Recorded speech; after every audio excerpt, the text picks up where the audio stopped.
Samantha, começa a segunda rodada com você. O silêncio de Mauro Cid em um depoimento pode ajudar ou prejudicar Bolsonaro? Eu acho que não ajuda nem prejudica. O silêncio do Cid foi, na verdade, uma estratégia da defesa e uma boa estratégia. E por quê? Primeiro, porque a Constituição garante, ninguém é obrigado a produzir provas contra si mesmos. E segundo, porque a perícia do celular só ficou pronta, se eu não me engano, um dia antes da oitiva do Cid. Portanto, a defesa não teve acesso a esses dados. Seria prematuro ele se manifestar sem ter o conhecimento dessas provas. Isso não significa que a defesa, tendo acesso a essas provas, que numa próxima ida ele venha a explicar o que realmente está acontecendo. Agora, eu só posso exercer o meu direito de ampla defesa se eu tenho acesso a tudo aquilo que está sendo imputado ao meu cliente. Portanto, foi uma estratégia da defesa, porque não teve acesso a essa perícia do celular e ele não é obrigado a produzir provas contra os mesmos. Quem tem que produzir provas contra ele, na verdade, é o Estado, não o Cid. É um direito que ele tem que nada o prejudica e, ao meu ver, nem favorece nem prejudica o Bolsonaro, porque o discurso do Bolsonaro permanece o mesmo. Eu não tinha conhecimento, eu não pedi, então ele falando ou não, se o Bolsonaro está dizendo a verdade, em nada o prejudica. Mas eu acho que o silêncio do Cid não tem a ver com o beneficiamento do Bolsonaro. Foi uma estratégia da defesa que é muito comum pelos advogados quando a gente não tem acesso a determinadas provas cujos resultados saíram um dia anterior e não foram entregues à defesa. Zé Eduardo, o silêncio de Mauro Cid pode ajudar ou prejudicar a Jair Bolsonaro? Antes, uma preliminar, Luciana. Nem todo crime exige beneficiamento do seu autor para se configurar como crime. A falsificação é um deles. Se eu falsifico, outro dia eu disse aqui, um passaporte e não utilizo para sair do país, o crime de falsificação está dado. Os delitos que estão sendo imputados aqui ou investigados aqui são delitos desta natureza, não precisam do beneficiamento. Aliás, me parece estranho que o Cid seja um menino traquina, que queira fazer traquinagens pela traquinagens nessa altura da vida. Ou seja, vamos mexer na vacina, vamos emitir uma certidão, vamos apagar. Por quê? Porque ele quer brincar? O que explica isso?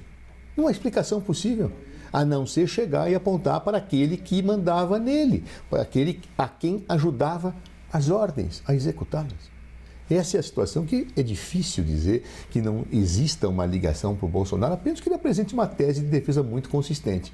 Mas está difícil realmente explicar esta traquinagem enquanto traquinagem sem um propósito que existisse por detrás disso. Bem, relativamente ao silêncio de Cid, absolutamente garantido pela ordem jurídica. Ou seja, ninguém é obrigado a produzir prova contra si próprio. Ele tem o direito de ficar quieto. Isso é absolutamente assegurado. Porém, quem vai depor como testemunha nesta condição não poderá fazer. Então, outras pessoas envolvidas ou que saibam dos fatos não poderão ficar em silêncio sob pena de praticarem crime com esse silêncio.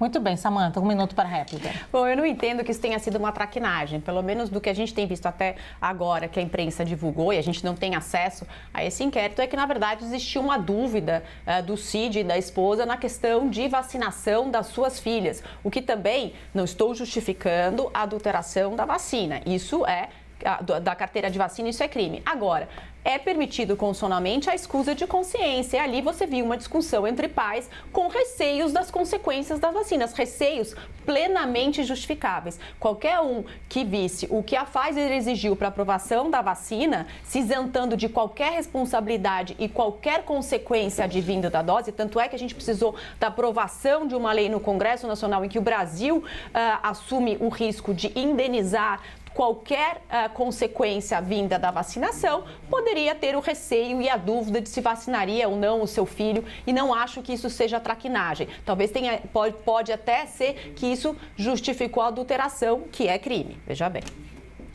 Zé Eduardo. Olha, a Samantha introduziu um aspecto novo. Eu não sabia que o Cid tinha adotado o Jair Bolsonaro como filho. Porque nós não estávamos falando nesse momento da situação das filhas do Cid. Estamos falando da adulteração feita por Jair Bolsonaro. Então não dá para dizer que há uma objeção de consciência por parte do Cid para preservar os seus filhos quando estamos falando de Jair Bolsonaro, da sua adulteração do seu registro, da emissão de um certificado e dos dados da sua filha. Filha de quem? Jair Bolsonaro. Ou seja, objeção de consciência pelo outro. É da filha do Cid. Não, mas eu estou dizendo que estamos falando da adulteração do registro do Jair Bolsonaro e da filha de Jair Bolsonaro. Ou seja, daqueles registros que não tem a ver com a família do Cid. Por que ele faria isso? Traquinagem. Ô menino levado a esse Cid, hein? Que resolveu brincar com o registro de um presidente da República sem nenhuma razão de ser.